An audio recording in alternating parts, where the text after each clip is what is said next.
I gather we have 20 minutes for questions. Is that right, Mark? Or anyway, let's start some questions. If people have questions, come up to the microphone.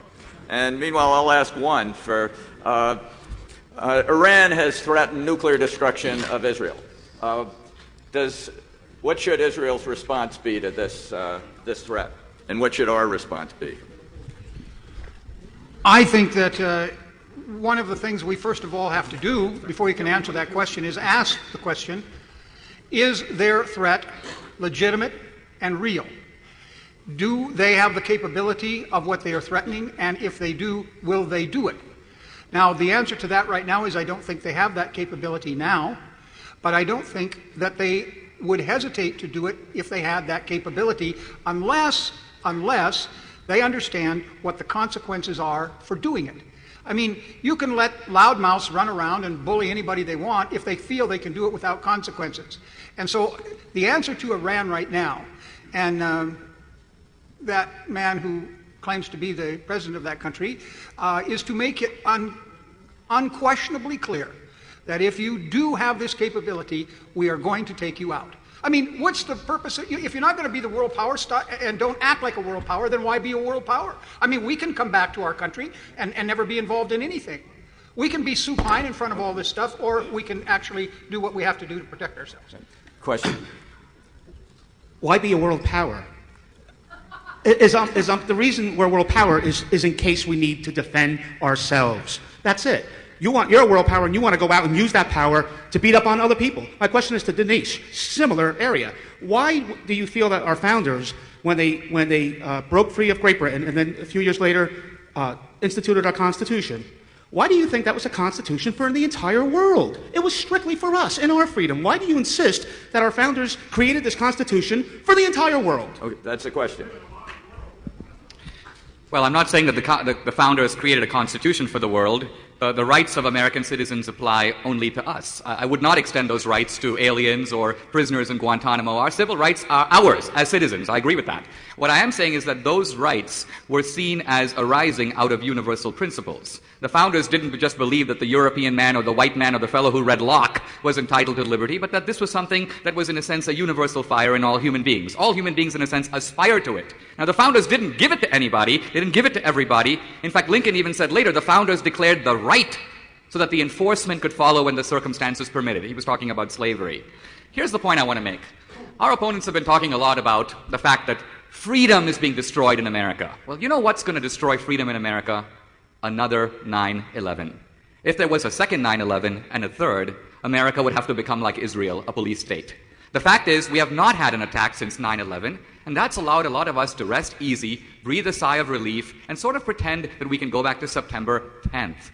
And so we're now in a sort of September 10th lull or mode. What we're forgetting is that it's very difficult to defend this country. A free country is very difficult to defend at every border, every port, every airline. If all of us in this room today shut the doors and decided to create a conspiracy in which over the next 6 months we cause havoc in America, do you realize how much havoc we could cause? And if we were willing to die causing it, this country could barely defend itself against us.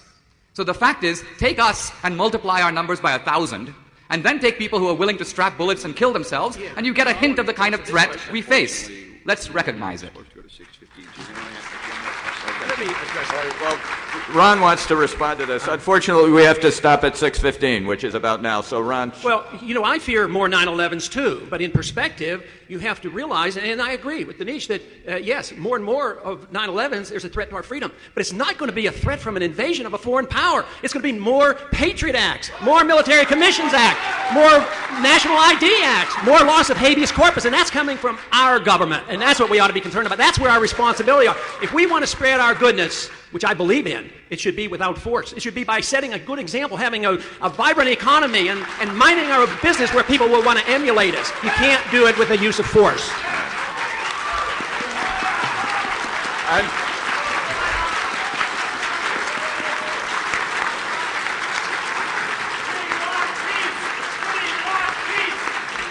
Okay. I'm afraid that's the end of it. Thank you for a great debate. Nobody wimped out. Campaign rally.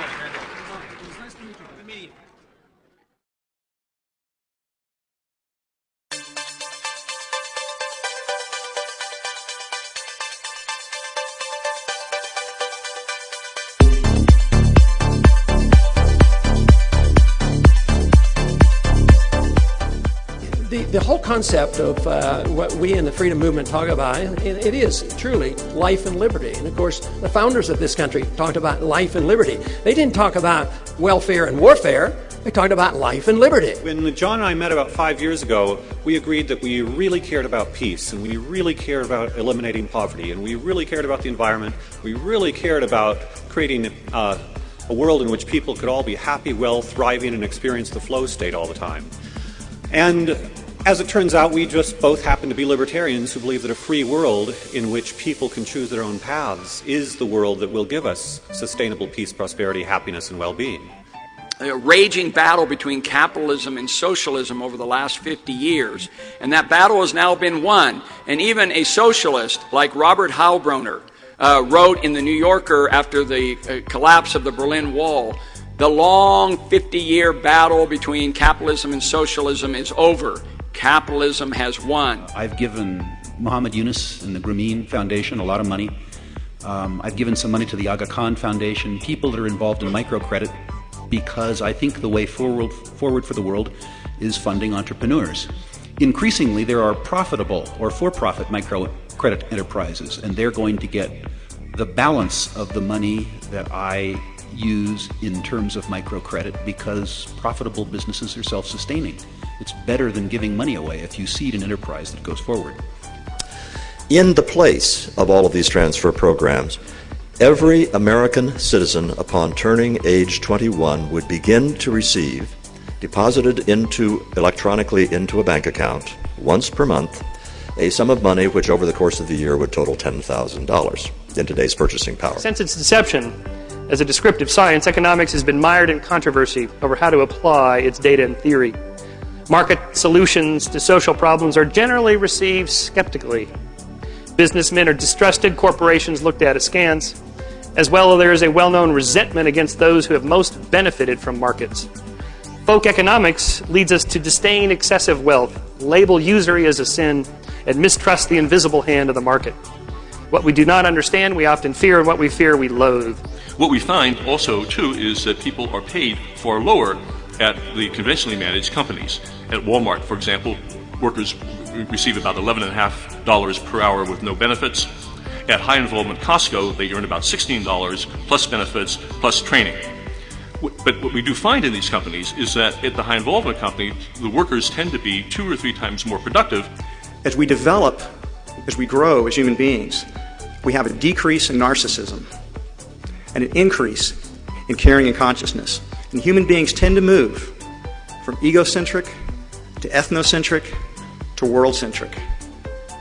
Of course, most humans probably are at an ethnocentric, identifying with their tribe or their nation or their religion, but few actually can embrace identifying and caring for all of humanity, and even fewer can go beyond that to begin to care for animals, sentient beings, and all life forms.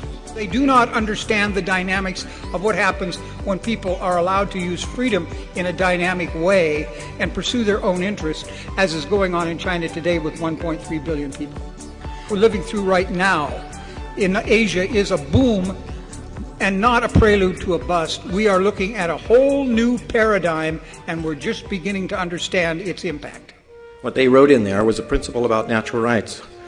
We hold these truths to be self-evident, that all men are created equal, that they are endowed by their Creator with certain unalienable rights, that among these are life, liberty, and the pursuit of happiness. And one of the first issues of grievance against the king that they put in here in this document, risking their own lives in violation of the king's law, was to say the king has endeavored to prevent the population of these states, for that purpose obstructing the laws for naturalization of foreigners, refusing to pass others to encourage their migrations hither.